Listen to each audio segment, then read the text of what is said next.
भी पूजनीय संतों महापुरुषों के चरणों में वंदन करती हूँ। मैं दिल्ली से कोमल मल्होत्रा हूँ और आपके सामने मीडिया का भद्दा चेहरा अपनी जुबानी रखना चाहती हूँ। मेरे साथ अभी आप जो मुझे जिंदा खड़ा देख रहे हैं, अगर गुरुदेव की साक्षात कृपा नहीं होती तो शायद मैं आज यहाँ आपके समक्ष नहीं बोल पा रही होती। दिल्ली में जंतर मंतर में मैंने अपना अनुभव बहुत कहा है। आज ये सौभाग्य मिला है कि मैं यहाँ पर बोल रही हूँ। 29 जुलाई 2013 को मुझे गोली लगी थी। मैं अपने घर के बाहर झाड़ू बुहारी कर रही थी तो मैंने देखा कि एक औरत के साथ दो गुंडे जो हैं मिसबिहेव कर रहे हैं, उसको वो छीना झपटी कर रहे हैं, उसको मार रहे हैं। तो सब जो थे अपना काम कर रहे थे, किसी ने इंटरफियर करने की कोशिश नहीं की। तो मुझे अंदर से प्रेरणा हुई। बापू ने मुझे बोला, अगर तूने मेरा सत्संग सही में सुना है, आज उसे क्रियान्वित करने का समय है, तू जा, मेरी बच्ची इसको बचा। तो मेरे को लगा कि गुरुदेव मुझे बोल रहे हैं तो मुझे इस संग्राम में जाना चाहिए। वो दो गुंडे थे मेरे सामने। मैंने फिर देखा, उसने उस औरत को थप्पड़ मारा और उसको नीचे गिरा दिया। मैंने बोला, भैया अब बहुत हुआ, अब आप उसे छोड़ दो, नहीं तो मैं आपको झाड़ू मारूंगी। वो नहीं माना। गुरुदेव का बल था मेरे साथ। मैं गई और मैंने उसको उठाकर, जब उसने दोबारा उसके मुंह पे थप्पड़ मारा, मैंने झाड़ू उठाकर उसको मारी। उसने चेन की, गोल्ड की चेन थी उसके हाथ में, उसने उठाकर फेंकी और उठाकर भागने लगा। वो औरत भी थोड़ी कॉन्शियस हुई, कॉन्शियसनेस में आई कि कोई मेरी हेल्प के लिए आया है। तो वो जैसे जाने लगा, मैंने उसको पकड़ने की कोशिश की और उस औरत ने भी पकड़ने की कोशिश की। भागम दौड़ के चक्कर में, सेल्फ डिफेंस के चक्कर में वो बाइक में बैठा, उसका फ्रेंड बाइक तैयार करके हेलमेट पहन के तैयार खड़ा था। उसने अपने शर्ट के अंदर से गोली निकाली। मैं उस समय सामने ऐसे खड़ी थी, मुझे नहीं पता था उसके पास कोई हथियार है। शायद भैया जितने हैं दूर, उतने ही दूर मेरे था, और उसने मुझे सामने से शूट किया, सामने से। उस समय मेरा हाथ यूं था क्योंकि मेरे हाथ में झाड़ू था। वो गोली मेरी इस इंडेक्स फिंगर को टच करती हुई मेरी हर्ट में गई और मैंने देखा उस समय मेरी शर्ट फट गई, मेरे यहाँ पर खूनो खून हो गया और मैं चली गई उस समय डॉक्टर के पास। उसके बाद मैं डॉक्टर के पास गई, मेरी 2 सर्जरी हुई, एक इस फिंगर की हुई और एक इस मेरी यहाँ हर्ट की सर्जरी हुई। लेकिन मैं आपको ये बताना चाहती हूँ कि मुझे दिल्ली पुलिस से 5 ब्रेवरी अवार्ड मिले हैं, नेशनल कमीशन ऑफ वुमेन से, दिल्ली पुलिस से, बिट्टा जी की तरफ से 5 ब्रेवरी अवार्ड मिले हैं। लेकिन उस दिन, जिस दिन मैं आईसीयू के बेड पे थी और मेरी गोली निकाली गई थी, मेरे पास डीडी मेट्रो की सीनियर रिपोर्टर आई थी। मेरा ये इंसिडेंट 29 जुलाई 2013 को है। बापू पे एफआईआर जो हुई थी वो 21 अगस्त 2013 को हुई थी। तब तक मीडिया में ऐसा कोई प्रकरण नहीं था, बापू के बारे में कुछ भी ऐसा मीडिया में नहीं था। उसने मुझे बोला, बेटे आप बहुत छोटी सी लगती हो। मैं हॉस्पिटल के बेड पे लेटी हुई थी, उसी वक्त मेरी गोली निकली थी। 2 दिन बाद, 2 दिन तक मुझे ना खाने को, ना पीने को, ना उठने के लिए मना किया गया था, क्योंकि यहाँ हर्ट होता है, यहाँ पर लंग्स होते हैं। अगर थोड़ा सा भी गोली इधर जाएगी तो ब्लास्ट हो जाएगा और मैं मर सकती थी। पर जाको राखे साइया, मार सके ना कोई।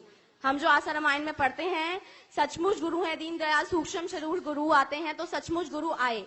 मैंने अपना अनुभव उन्हें बताया कि हाँ, मैं छोटी सी लड़की हूँ, लेकिन ये जो ब्रेवरी मेरे अंदर आई या हिम्मत मेरे अंदर आई, वो मेरे गुरुदेव ने मुझे बोला। संत श्री आसाराम जी बापू जी मेरे गुरुदेव हैं। उन्होंने बोला, अगर तूने मेरा सत्संग सुना है तो तू जा, उस बहन की मदद कर। और मैं अपने घर में इतनी हूँ, इतनी, I am the most coward girl in my home, की छिपकली भी मेरे घर पे होती है तो मैं पापा को बोलती थी, पापा पहले उसे बाहर निकालो। लेकिन ये हिम्मत मुझे मेरे गुरुदेव बापू जी ने दी है। तो कहती है, hold on hold on hold on, ये संत श्री आसाराम जी बापू का नाम मत ले, ये बोल कि ये सब तूने किया है। मैं तेरे को बहुत बड़ी जगह से ब्रेवरी अवार्ड दिलाऊंगी, बापू जी का नाम मत ले। हमें ऊपर से ऑर्डर है कि हम बापू जी के फेवर में कुछ नहीं दिखा सकते।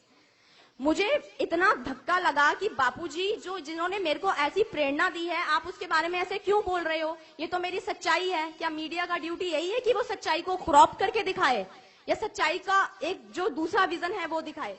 मैंने बोला, ये मेरी सच्चाई है और मेरे गुरुदेव ने ही मेरी जान बचाई है, मैं उनका नाम जरूर लूंगी। तो उसने बोला कि नहीं नहीं, मैं ये नाम नहीं दिखा सकती क्योंकि हमें ऊपर से ऑर्डर है। तो ये ऊपर से ऑर्डर है कि बापूजी जैसे संत जो हैं, उनका नाम जो है खराब ही किया जाए। कभी मीडिया का एक पूरी चाल है, ये मैं आपके सामने बताना चाहती हूँ। उसके बाद मैंने उसको इंटरव्यू नहीं दिया। मैंने बोला, मुझे आपको इंटरव्यू नहीं देना है। और उसने बोला कि मैं तेरे को बहुत बड़ी जगह से ब्रेवरी अवार्ड दिलवा सकती थी। मैंने बोला, मेरा ब्रेवरी अवार्ड मेरे बापू हैं, वो मेरे साथ हैं और मुझे मिलना होगा वैसे ही मिल जाएगा। वो चली गई, लेकिन फिर भी मुझे गुरुदेव की कृपा से 5 दिल्ली पुलिस से, हर जगह से मुझे ब्रेवरी अवार्ड मिला। और गुरुदेव की ही शक्ति है, गुरुदेव का बल है मेरे अंदर कि आज भी हम जाते हैं, कहीं कहीं जगह जाती हूँ, मीडिया में बात करती हूँ, लोगों से इंटरेक्शन होती है, बापूजी की रिप्रेजेंटेटिव बनकर बैठती हूँ, तो लीगल की थोड़ी नॉलेज है इसलिए। लेकिन जब हम देखते हैं कि ये इतना अपवाद का जो केस है वो सिर्फ संत श्री आसाराम जी बापूजी के साथ ही हुआ है। अगर हम देखें तो किसी भी दुष्परिणाम, ये जो मेडिकल रिपोर्ट जो होती है किसी भी यौन शोषण के आरोपों में सबसे अहम मानी जाती है, लेकिन यहाँ पर मेडिकल रिपोर्ट बोलती है कोई भी उसके शरीर पर कोई इंजरी नहीं है, साफ साफ ये मेडिकल रिपोर्ट बोलती है। परंतु बापू को 20 महीने बिना बेल के रखा जाता है, कोई आई एविडेंस नहीं है, कोई मेडिकल रिकॉर्ड नहीं है, फिर भी बापू को बेल नहीं मिलती है। ये संतों महापुरुषों अवतारों का देश कहा जाता है, परंतु हमारे देश का दुर्भाग्य है कि ऐसा होता है। सलमान खान का जब हम केस देखते हैं तो वो बोलते हैं क्यों ना दूं, जज बोलता है कि जजमेंट की कॉपी जजमेंट की कॉपी नहीं है, इसलिए हाई कोर्ट भेजा जाए, इसलिए हाई कोर्ट के लिए एक दिन डिले हो जाता है। और उसके बाद क्या बोला जाता है हाई कोर्ट में, जब उसकी सुनवाई चल रही है तो मैं उसको बेल क्यों ना दूं। तो बापूजी की भी तो केस की सुनवाई चल रही है, लेकिन 20 महीने सिर्फ बापूजी को बेल नहीं दी जाती है। जयललिता को सिर्फ और सिर्फ क्या कहते हैं डायबिटीज की रोग के कारण बेल मिल जाती है। डायबिटीज जो हर देश में 2 दूसरे बंदे को डायबिटीज है, लेकिन फिर भी उसे बेल मिल जाती है, लेकिन बापूजी को बेल से डिनाई किया जाता है। बापूजी ने कितनी बार बोला है कि मुझे ट्राइजेमल न्यूरोलजिया है, मुझे अनंतवात की बीमारी है, it's a suicidal kind of disease, इसमें इतना दर्द होता है कि मन करता है मैं सुसाइड कर लूं। सलमान खान की इस डिजीज को हम बड़ा चढ़ाकर दिखाते हैं। मैंने देखा जब सलमान खान का प्रकरण चल रहा था तो रजत शर्मा जी ने अपना पुराना वाला इंटरव्यू दिखाया और उसमें दिखाया कि सलमान खान को ट्राइजेमल न्यूरोलजिया है, लेकिन हमारे बापूजी को अगर ये बीमारी है लेकिन हम उनको बेल से डिनाई कर देते हैं। सबसे बड़ा सबूत कोई भी नहीं मिलता है। 20 महीने तक पुलिस छान रही है कि कोई एक एविडेंस मिल जाए जिससे हम बापू पे सजा तय कर दें, पर फिर भी कोई एविडेंस नहीं मिलता है। लेकिन क्यों नहीं आज देश के राजनीतिज्ञ आकर, पॉलिटिशियंस आकर क्यों नहीं इस केस में बोलते हैं कि जब कुछ नहीं मिल रहा है, जयललिता को छोड़ दिया जाता है, हर किसी को छोड़ दिया जाता है, लेकिन बापू को क्यों नहीं छोड़ा जा रहा। इस बारे में आज सोचने का विचार है, सबको संगठित होने के लिए बहुत बहुत जरूरत है। बापू की छोटी सी एक चीज, अगर बापू को गंगा जल के लिए डिनाई किया जाता है लेकिन संजय दत्त को 5 स्टार होटल का खाना मिल रहा है, कोई न कोई एनएचआरसी आकर, ह्यूमन कमीशन आकर इस बात पे क्यों नहीं मुद्दा उठाती है। बापू के गंगा जल पे फटाफट मुद्दा उठ जाता है, लेकिन क्यों नहीं उठाती है। 5 स्टार होटल का खाना नहीं मांग रहे हैं मेरे बापू, सिर्फ और सिर्फ गंगा जल मांग रहे थे, आयुर्वेदिक दवाई मांग रहे थे, क्योंकि वो 75 साल से आयुर्वेदिक दवाई ही ले रहे हैं।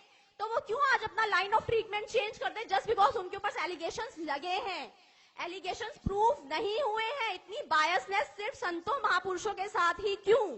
साध्वी प्रज्ञा को कैंसर है, इतनी बड़ी डिजीज होने पर भी उनको जेल से नहीं निकाला जाता है, इसलिए क्योंकि हिंदू यूनाइटेड नहीं है, हिंदू जुड़ा हुआ नहीं है। आज बहुत जरूरत है हिंदुओं को यूनाइटेड होने की। अभी परसों फ्राइडे को हम लोगों ने अनशन किया था, जंतर मंतर पे अनशन किया था। निर्जला एकादशी तो अभी 29 को आएगी, परंतु मैं गर्व के साथ कहती हूँ कि मेरे कुछ भाइयों ने और हमारी कुछ बहनों ने पहले ही बापूजी की रिहाई के लिए जंतर मंतर पे निर्जला एकादशी मना ली और इसके लिए हमने बापू की रिहाई के लिए अनशन किया। लेकिन मुझे बहुत दुख के साथ कहना पड़ता है, जब हम मेमोरेंडम देने गृह मंत्री श्री राजनाथ सिंह के पास जाते हैं तो वो कहते हैं कि हमें बापू से कोई लेना देना नहीं है। मुझे नहीं पता, आपका केस कोर्ट में चल रहा है, इसे कोर्ट ही निपटाएगा।